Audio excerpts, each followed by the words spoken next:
오늘 우리에게 주신 하나님의 말씀 마태복음 26장 48절부터 54절까지 말씀입니다.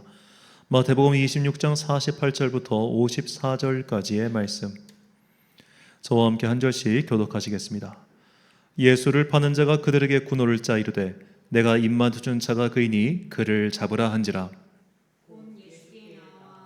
답여 안녕하시옵니까 하고 입을 맞추니 예수께서 이르시되 친구여 내가 무엇을 하려고 왔는지 행하라 하신대 이에 그들이 나와 예수께 손을 대어 잡는지라. 자 중에 하나가 손을 펴 칼을 빼어 대제사장의 종을 쳐 그 귀를 떨어뜨리니 이에 예수께서 이르시되 내 칼을 도로 칼집에 꽂으라. 칼을 가지는 자는 다 칼로 망하느니라. 너는 내가 내 아버지께 구하여 지금 12군단 더 되는 천사를 보내시게 할 수 없는 줄로 아느냐. 함께 읽습니다.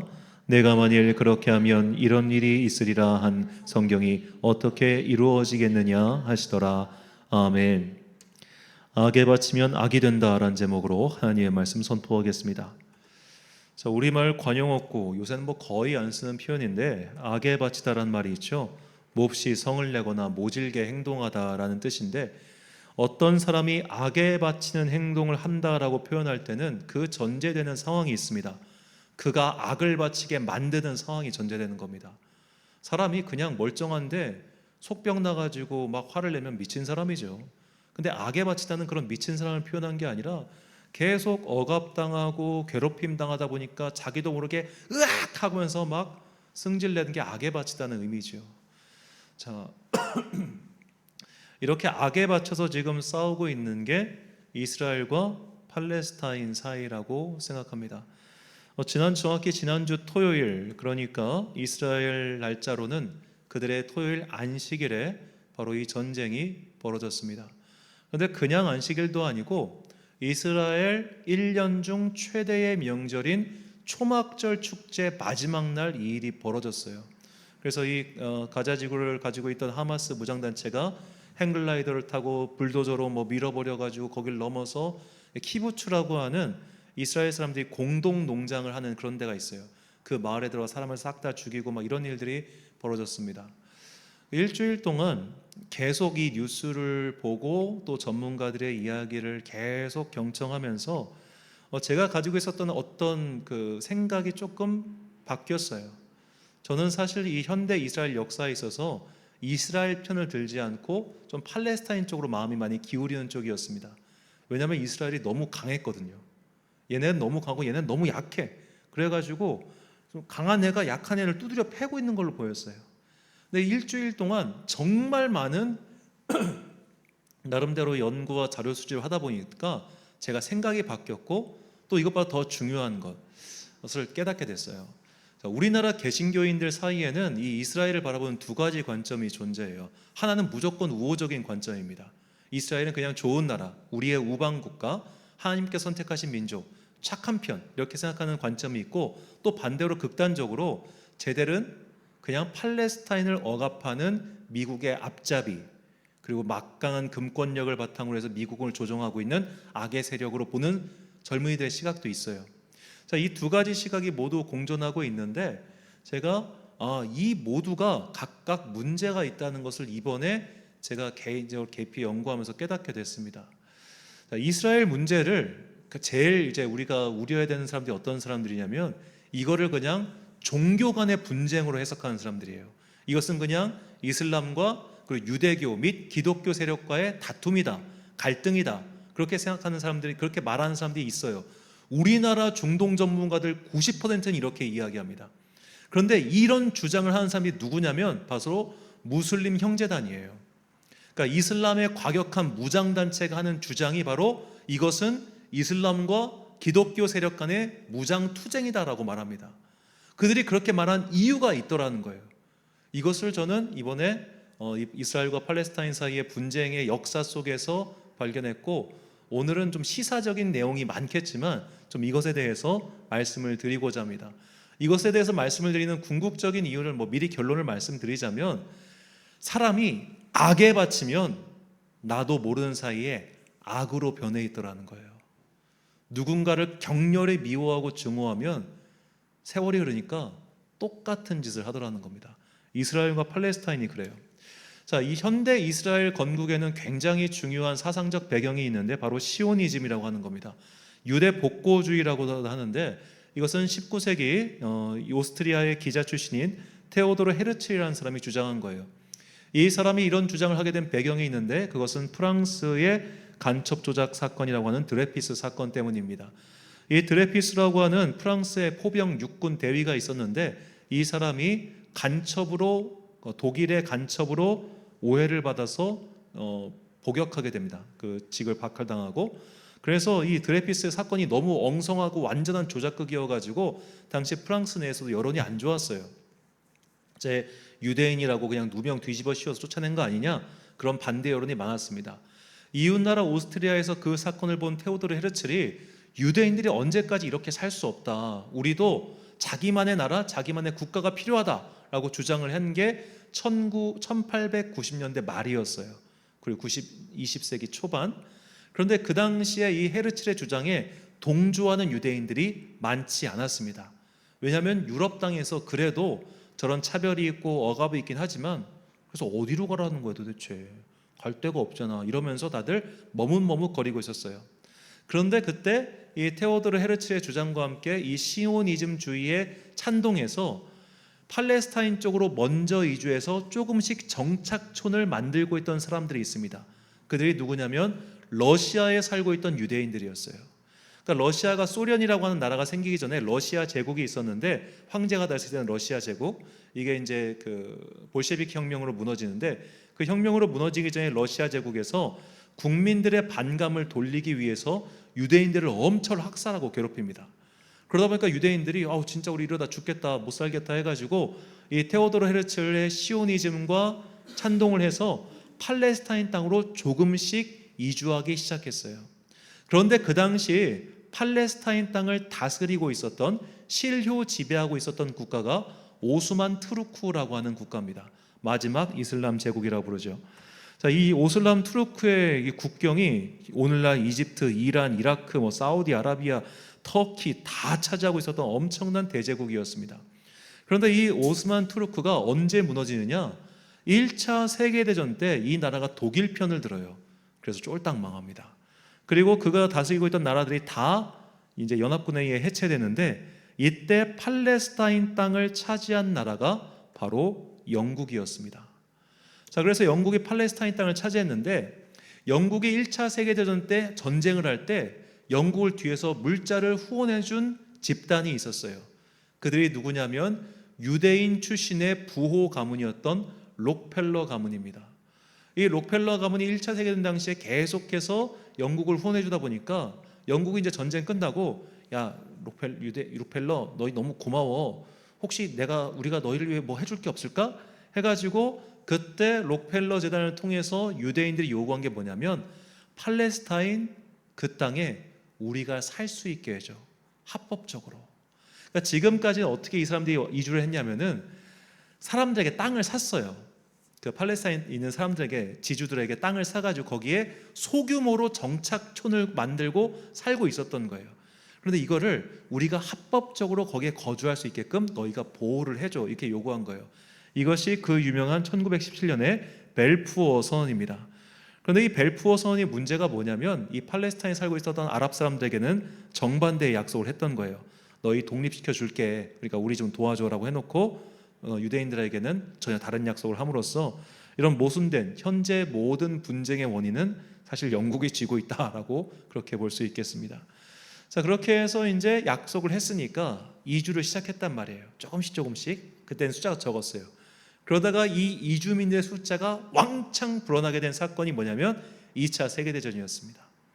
2차 세계대전 때 히틀러가 유대인들 600만 명을 학살하니까 이제 이 유럽에 살고 있던 유대인들이 미국으로 도망가거나 아니면 다 숨어버렸어요. 그리고 이제 전쟁이 끝났습니다.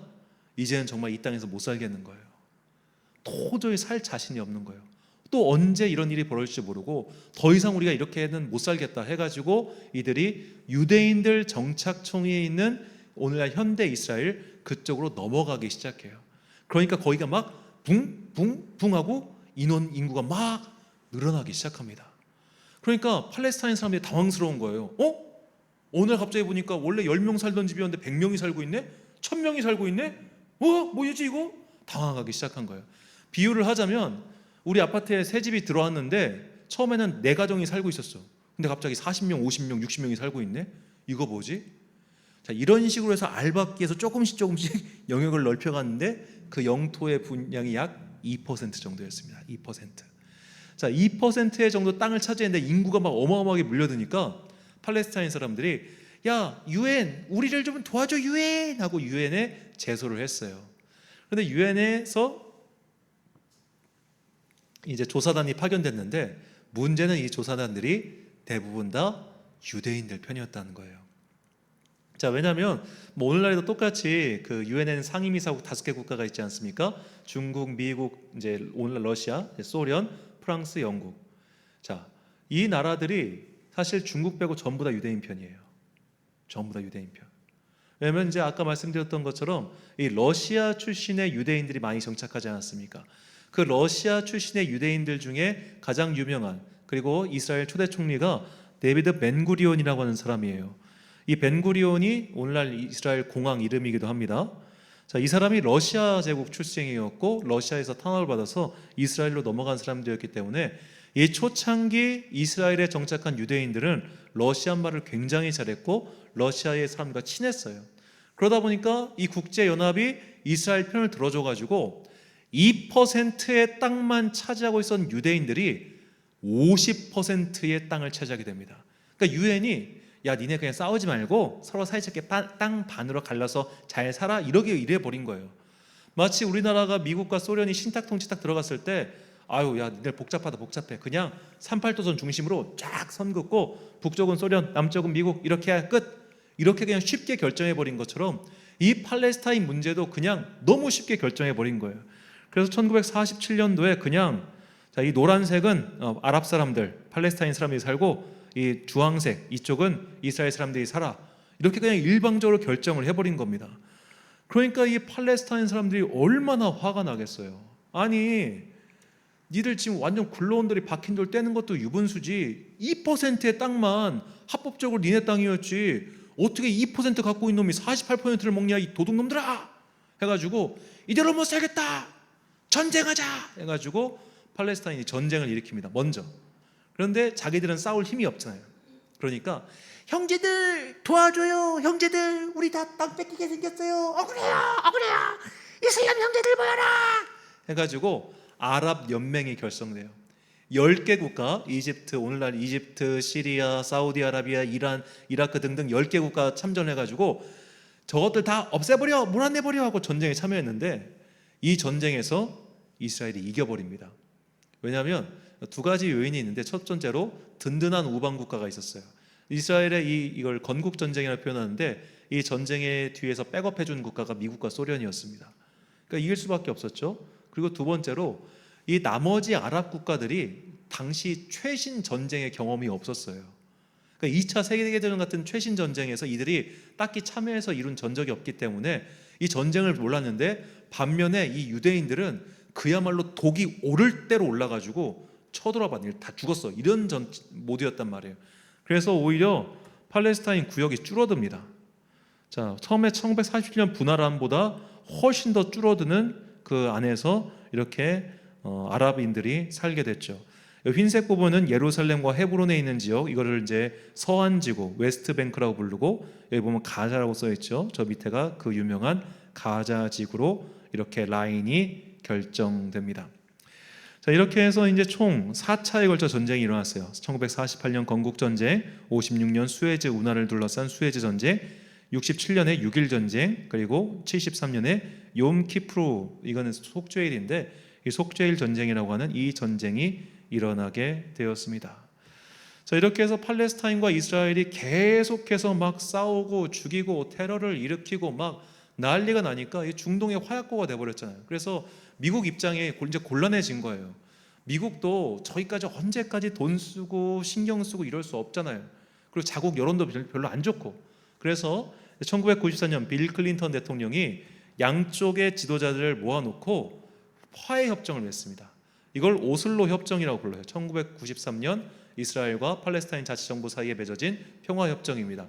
이거 굉장히 중요한 시사상식이니까 시험 문제로 나올 수 있는, 그냥 기억해두면 좋을 거예요. 오슬로 평화협정. 자, 이렇게 오슬로 평화협정을 맺었는데, 이게 평화협정 내용은 팔레스타인의 자치정부를 어느 정도 인정을 하고 너희들끼리 당을 뽑아가지고 당으로서 운영을 해. 대신 너희들에게 두 가지는 없어. 뭐냐? 군사력 안 되고 경찰권 없어. 이 두 가지는 없지만 나머지 너희를 정부로서 인정하고 좀 파트너십을 갖고 대화를 해보자, 이렇게 했어요. 그런데 이 안에 대해서 양쪽의 극우주의자들 모두가 반대합니다. 이스라엘의 극우주의자들도 저기 팔레스타인 극우주의자들도 모두 반대를 해요. 이스라엘의 극우주의자들 주장은 이거예요. 야, 지금 50년 가까운 세월 동안 우리가 얘네들한테 당한 테러가 얼만데, 그리고 한 번 양보해주면 또 빼앗긴 거야. 우리가 그동안 빼앗기고 당한 거 잊었냐? 이 평화협정한 라빈 총리, 너 내국노 해가지고 이 평화협정을 주최한 총리가 암살을 당합니다. 그리고 그 암살당한 빈자리에 이어서 총리가 된 사람이 지금 총리인 네타냐후예요. 네타냐후 총 4번인가 총리를 하는데, 했다가 떨어졌다 했다 떨어졌다 이렇게 해가지고 그때부터 계속 이어서 한 건 아니고, 그러니까 극우주의자들에게 암살당한 뒤에 총리가 되었으니 네타냐후의 성향이 어떻겠습니까? 그도 극우적인 성향을 가질 수밖에 없었던 것이죠. 그러니까 이쪽의 이야기를 들어야지 자기도 안전하고 정권 잡기도 쉬운 거예요. 팔레스타인 쪽도 똑같았어요. 야, 우리 땅 빼앗긴 게 얼만데, 그리고 그동안 죽고 학살당한 형제들이 얼만데, 야, 이 핏값이 식지도 않은데 저것들을 인정하라고? 안 돼! 싸워! 이렇게 한 거예요. 근데 우리가 아까 지도에서 봤다시피 이 팔레스타인 그 자치, 여기 화면상 보이시려나? 여기가 흰색, 이쪽과 이쪽 두 군데로 나뉘어 있잖아요. 이쪽과 이쪽 두 군데로. 그래서 이 두 군데에 사는 사람들의 분위기가 다른 거예요. 이쪽 예루살렘, 헤브론, 그리고 그 유명한 베들레헴까지 가지고 있는 이 서안 지구에는 약 200만 명의 팔레스타인 사람들과 50만 명의 유대인이 함께 살고 있습니다. 그러다 보니까 이곳은 시끄럽기도 시끄럽지만 딱히 문제가 크게 일어나지 않더라는 거예요. 왜냐하면 여기 사는 팔레스타인 사람들은 저 가자 지구에 사는 사람들보다는 잘 살아요. 계속 관광객이 오죠. 막혀있지도 않죠. 나름 직장도 구할 수 있죠. 하다 보니까 생활이 그렇게 나쁘진 않아. 그리고 유대인들도 함께 살고 있기 때문에 그 유대인들을 지키기 위한 치안 명령이 항상 거기에 있잖아요. 그러니까 나름 살만해. 그러니까 이쪽은 서안지구 쪽은 그렇게 문제가 없고, 여기 쪽은 그래도 그냥 좀 온건파들이 있지만, 가자지구는 상황이 달랐던 거예요. 가자지구는 야, 안 돼, 우리 끝까지 싸워야 돼. 그런 극우단체인 하마스가 집권을 하게 됩니다. 이들에게 표를 준 게 가자지구 사람들이에요. 그래서 가자지구의 대표 정당은 하마스고, 아까 말한 서안지구의 대표 정당이 아바스라고 하는 약간 좀 중도 우호적인 단체, 이렇게 두 단체로 나뉘어 있는데, 그러다 보니까 이 하마스가 계속해서 우리 이거 종교전쟁이다, 이거 우리가 양보하면 안 된다, 이거 저들 완전히 몰아낼 때까지 우리는 어떤 협정도 없다, 이런 식으로 계속 싸우기 시작합니다. 이들이 이런 극우적인 주장을 하는 이유가 있어요. 왜냐? 이게 유튜브에 정치 극우주의자들 후원금 받는 거랑 똑같아. 슈퍼챗 받는 거랑 정말 똑같아요. 이렇게 극우적인 활동을 펼치니까, 맞아, 저 못된 이스라엘 침판해야지 해가지고 주변에 있는 아랍 국가들이 그들을 후원하기 시작한 거예요. 이란이나 사우디아라비아나 뭐 이제 그런 이스라엘 마음에 안 들어하는 국가들이 이 하마스에게 지원을 해주니까 외국의 원조를 받잖아요. 그리고 자국에서는 자국민들은 야, 맞아, 저것들 몰아내야 돼, 내 형제가 저들 손에 죽었어, 내 부모가 저들 손에 죽었어, 저것들 용서할 수 없어, 이런 사람들의 그런 응어리를 풀어주니까 국내의 지지를 받고 국외의 지원을 받잖아요. 그러니까 이들은 이것 자체가 권력이 돼서 계속 이런 주장을 거듭하고 테러 행위를 반복하는 거예요. 그러니까 계속 이렇게 테러가 반복되니까 이스라엘하고 가만히 있겠어요? 야, 옛날에 우리가 물론 야, 조금 그래도 내가 옛날에 그래, 니들 부모 죽였지, 니들 형제 죽였지, 그래 좀 어쩔 수 없었지만 그래 이제 좀 잘 살아보자라고 하려고 했는데, 이것들이 칼 들고 덤비니까 어라? 해가지고 막 또 로켓포 쏘고 박격포 쏘고, 그러다가 계속 악화일로 치다니까 2014년도에 아예 여기다 그냥 콘크리트 벽을 치워버립니다. 이게 그 유명한 가자 지구의 벽이에요. 높이 8m짜리 되는 벽을 이렇게 삥 둘러서 64km로 만들어놨습니다. 이 가자 지구의 면적이 360제곱킬로미터입니다. 이 천안시 면적이 690제곱킬로미터거든요. 그러니까 천안시의 한 절반 조금보다 큰 그 정도 단위입니다. 그런데 이 천안시의 현재 인구가 69만 명인데 가자 지구에 살고 있는 팔레스타인 인구가 200만 명입니다. 인구 밀집도가 엄청 높아요. 가다 놓고 키웠단 말이에요. 양계장처럼. 그런데 이렇게는 갈 수가 없잖아요. 이렇게 사람 가다 놓고 언제까지 살 수 있겠습니까? 그러다 보니까 이스라엘 쪽에서 이들에게 작년과 재작년쯤에 조금씩 화해 손을 내밀기 시작했어요. 팔레스타인 가자 지구에 살고 있는 사람들 5만 명을 취직을 시켜준 겁니다. 이스라엘 쪽으로. 그렇게 해서 왔다 갔다 하면서 조금씩 경제 봉쇄를 풀어주고 조금씩 이렇게 약간 숨통을 틔워주기 시작했어요. 그리고 이것은 그 당시 또 계속 불고 있는 이 중동 지역 전체의 평화적인 무드와 맞물려 있습니다. 과거에는 이란과 이스라엘은 완전 원수였습니다. 사우디아라비아와 이스라엘 또한 아주 미묘한 관계였습니다. 그런데 이란과 이스라엘 사이가 조금씩 해빙되기 시작했어요. 왜냐하면 미국이 이걸 원하기 때문입니다. 정말 너희들 그만 싸우고 서로 좀 사이좋게 지내라. 왜냐하면 이게 경제적 이익이 되니까. 그리고 지금 이제 이슬람의 그야말로 종주국이라고 할 수 있는 사우디아라비아의 그 빈살맨 왕자, 우리나라도 왔다 갔죠. 이 사람의 꿈이 네옴시티를 건설하는 겁니다. 그 최신식 미래도시를 쭉 건설하는 건데 이 네옴시티를 건설하고 안정적으로 운영하기 위해서는 이 땅에 평화가 필요한 거예요. 미국의 지원과 함께. 그러다 보니까 이스라엘과 잘 지내게 돼야 됐어요. 그래서 하마스가 난리가 난 겁니다. 아니 내부적으로는 저쪽에 이스라엘 쪽에서 지원을 시작하니까 조금씩 풀어져요. 내부 동력이. 외부적으로는 지원이 끊기기 시작해요. 그러니까 어떻게 해요? 안 되겠다. 다시 한번 우리의 이름을, 우리의 목소리를 높여야겠다. 안 그러면 내부 동력이 떨어져서 권력이 떨어지니까. 그래서 1년 동안 준비해가지고 행글라이더 타고 날려들어서 사람들을 총으로 쏘고 하는 일이 지난주 토요일에 벌어진 거고, 그러니까 이스라엘이 열받겠죠. 1절에도 말씀드렸지만 이스라엘이 이제 그 4차 중동전의 때 속죄일, 그러니까 절기 행사 때 당했어요.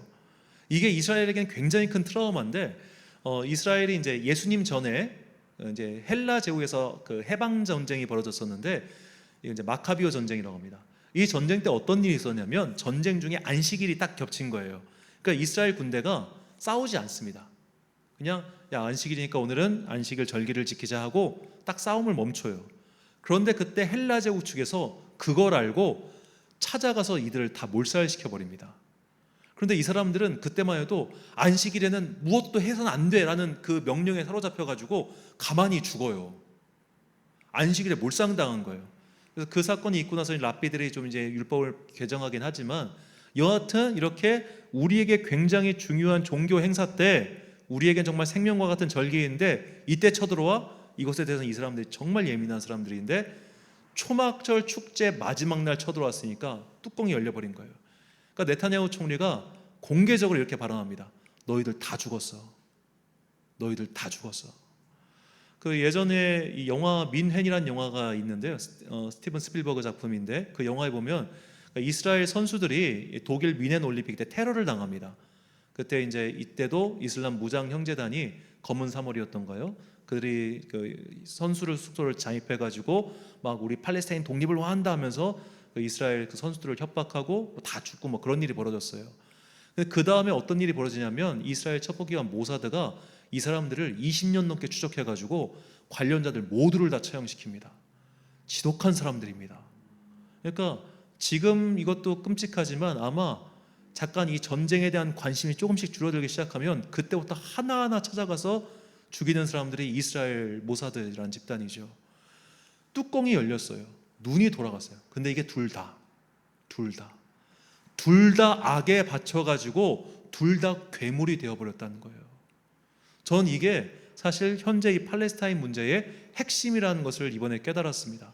이쪽도 눈이 돌아갔고 저쪽도 눈이 돌아갔어요. 물론 시작은 이쪽이 이스라엘 쪽이 나빠요. 그렇게 막 솔직히 사기꾼 친 거예요. 사기쳤어. 사기쳐가지고 남의 집 뺏어서 땅 문서 뺏었으면 그 다음부터 미안한 마음을 가지고 잘 대해주면 되잖아요. 그렇게 해서 미안한 마음 가지고 그래 내가 조금 이제 90년대 후반 들어서 그래 우리가 좀 미안해 잘못했어 그럼 우리 손 좀 잡아보자 이랬는데 저쪽에서 야씨 내가 그동안 얻어맞은 게 있는데 이제 와서 화해하자고 너 끝났어 하고 이러니까 이게 끝이지 않는 거죠. 이제는 정말 다른 걸 찾아야 되는데 각자의 극우 지파의 정치인들이 자신들의 권력을 위해서 이쪽을 이용하고 저쪽을 이용하느라 애꿎은 백성들만 죽어나오고 있는 게 현재의 실태라는 겁니다. 이거 종교 전쟁도 아니고 종교 갈등도 아니고 단순히 역사적으로 과거에 있었던 일이 지금까지 이어져는 그런 일도 아니더라는 거예요. 문제의 본질은 뭐냐? 악에 바친 사람들이 악을 행하고 있는데 그것을 이용해서 자신의 배만 배부치려고 하는 악한 자들의 손아귀에 의해서 이 일이 끊임없이 반복되더라는 거예요. 우리가 이 소식을 들으면서 정말 놓치지 말아야 될 것이 무엇이냐? 이쪽에 속으면 안 된다는 거예요. 이런 식의 주장에 이거 종교 갈등이야, 이거 종교 문제야, 혹은 저 이스라엘 애들이 팔레스타인 무조건 옛날에 침공해서 땅 빼앗아서 이렇게 생긴 거야, 이런 거 주장을 하는 한쪽에는 누가 있냐면은 이슬람을 널리 홍보하려고 하는 사람들이 있어요. 이런 거에 말하는 우리나라 전문가들 많고요. 또 한쪽에는 안티크리스티 집단이 있어요. 반기독교 문화. 저거 결국 유대교와 기독교 사이의 전쟁인데 기독교인들이 사기쳐가지고 평화롭게 살고 있는 이슬람 사람들 몰아낸 거야. 그렇게 주장하는 사람들 많아요. 지금 특히 이 팔레스타인 문제에 관해서 보면은 제가 이번에 시사 패널을 보니까 어떤 예루살렘에서 10년 이상 공부하신 분인데 중동 정책 전문가예요. 이분이 강의를 하는데 댓글에 왜 당신 이스라엘 편 들어 하면서 댓글이 그냥 락 도배가 되어 있는 거예요. 우리나라의 반 이스라엘 정서 대단합니다. 왜냐하면 반대로 우리나라 이제 약간 좀 극우파에 계신 분들이 태극기 집회할 때 그 이스라엘 국기를 이렇게 흔들잖아요. 그러니까 또 이쪽 반대에 있는 사람들은 이스라엘도 꼴보기 싫은 거예요.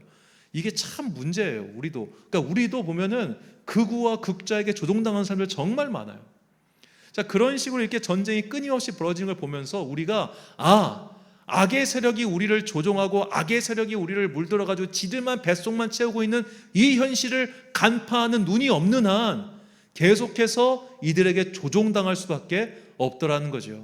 그래서 예수님께서는 그 본질에 대해서 이렇게 말씀하시는 겁니다. 본문 52절 말씀. 이에 예수께서 이르시되 내 칼을 도로 칼집에 꽂으라. 칼을 가지는 자는 다 칼로 망하느니라. 자, 칼을 가진 자들, 칼로서 누군가를 다스리려고 하는 자들, 내가 칼빵 맞았으니 너도 칼빵 좀 맞아야겠다라고 달려드는 그런 복수에 사로잡힌 사람들, 그런 사람들은 결국 악에 물들어 있다는 것을 스스로 증명하는 꼴밖에 되지 않는 겁니다. 우리는 이렇게 미움 가득한 세상에서 살다 보면 나 또한 미움의 증오가 되고 악에 받쳐 살다 보면 그 악이 나를 감싸게 된다는 것을 잊어서는 안 됩니다. 그렇기 때문에 이런 악에 준동하는 것들, 미워하는 사람들, 원수들의 행동을 보면서 우리는 어떻게 하면 바르게 살 것인가를 항상 고민해야 되는 거예요. 시편 5편 8절 말씀. 여호와여 나의 원수도로 말미암아 주의 의로 나를 인도하시고 주의 길을 내 목전에 곧게 하소서. 자, 원수도로 말미암아 주의 의로 나를 인도하신다. 그 말이 무엇입니까? 악한 사람들을 보며 왜 저들이 저렇게 악하게 되었을까? 그것을 깨닫고 나 또한 그 악에 물들지 않기 위해 노력해야 된다는 겁니다. 이것이 우리가 반드시 가져야 할 지혜로운 통찰력이에요. 이것을 알지 못하면, 이것을 가지지 못하면 그저 남들이 하는 대로, 그저 남들이 말하는 대로 끌려가서 나도 모르는 사이에 악의 논리에 휩싸이게 됩니다. 그렇기 때문에 칼을 든 자는 칼로 망할 것이고 악에 바친 자는 결국 악이 된다는 것을 기억하시고 이것을 끊어내는 예수 그리스도의 말씀, 이것을 심고 살아가는 여러분과 제가 되기를 간절히 소망합니다. 주님께서 알려주신 생명의 길, 누가복음 6장 35절 말씀 함께 읽겠습니다. 시작. 오직 너희는 원수를 사랑하고 선대하며 아무것도 바라지 말고 구워주라. 그리하면 너희 상이 클 것이요 또 지극히 높으신 이의 아들이 되리니 그는 은혜를 모르는 자와 악한 자에게도 인자하시니라. 아멘. 사랑하는 천안 광성교회 성도 여러분, 그리고 이 예배를 함께 드리고 계신 귀한 주님의 자녀 여러분, 굉장히 시사적인 이야기지만 사실 이거 되게 중요한 이야기입니다. 왜냐하면 그 악의 실체, 이것이 우리에게 은연중에 정말 많은 영향을 미치고 있기 때문이고, 그 악이 일으키는 그 본질적인 사건에 우리도 똑같이 휘말릴 수 있다는 거예요. 지금 우리나라도 극우적인 이야기, 극좌적인 이야기 정말 많습니다. 그런 사람들의 말이 왜 이런 말을 던지는지, 그리고 그런 말을 통해서 누가 이익을 가져가는지 그 흐름을 보고 나면, 아, 저 인간이 왜 저런 말을 하는가, 왜 저런 사람들이 저런 말로 선동질을 하는가 알게 되는 거예요. 그거 모르면 우리도 그냥 거기에 휩쓸려 가가지고 아무런 개념 없이 증오의 칼날을 내세우며 팔레스타인 것들 다 죽여라, 혹은 이스라엘 것들 다 죽여라 라고 말하는 사람들과 똑같아진다는 겁니다. 악의 실체를 보며 악의 본질을 파악하며, 그렇게 해서 악에 빠지지 않는 분별력과 지혜를 갖춘 슬기로운 주의 자녀가 되시길 예수님의 이름으로 축원합니다. 기도하겠습니다. 사랑과 은혜가 풍성하신 아버지 하나님, 현대사에 일어난 이 거대한 비극을 보며 이것이 사실은 종교의 문제나 사상의 문제가 아니라 그저 욕망의 문제이고 욕심의 문제임을 깨닫게 하시니 감사합니다. 정치인들의 그 과격한 선동질에 놀아나지 아니하도록 우리에게 지혜와 분별력을 허락해 주시고, 더 이상 그 땅에 어리석은 일들이 반복되지 아니하도록 주여 평화의 길을 내어 주옵소서. 주님께서 이미 그 땅에 평화의 복음을 전하셨음에도 불구하고 아직도 그것을 택하지 않고 서로를 죽이고 핥히고 미워하고 살해하는 이 안타까운 일들이 이제는 그치게 하시고, 이 피해 순환고리를 그치기 위한 우리의 노력과 마음이 하나로 모아지게 하여 주옵소서. 더 이상 전쟁의 비참한 소식이 들리지 않고 정말로 그 땅에 진정한 평화가 임하기를 간절히 소망하며, 이 모든 말씀 우리 구주 예수 그리스도의 이름으로 기도드립니다. 아멘.